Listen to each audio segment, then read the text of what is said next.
Yeah, new data is coming in this morning as Hurricane Melissa continues to pummel the Caribbean. First, Jamaica yesterday as a record-setting Category 5 storm, and now this morning, Cuba as a Category 3 storm.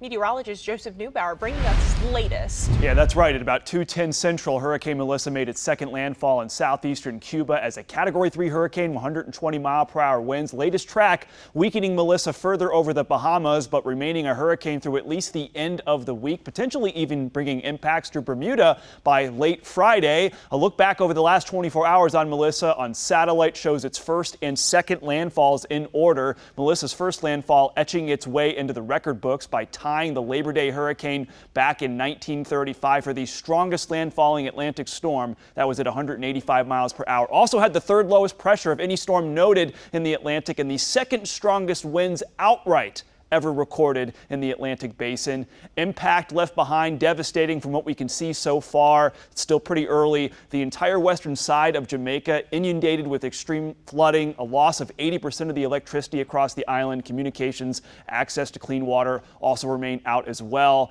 Today will probably be the first day that help can actually get onto the island. Officials say that the airport in Kingston could reopen here on Wednesday for those emergency relief flights. Relief efforts already underway with organizations like the American Red Cross and the World Central Kitchen preparing to help families in Jamaica recover over the next couple of weeks, but really next couple of months. It's going to be a long road.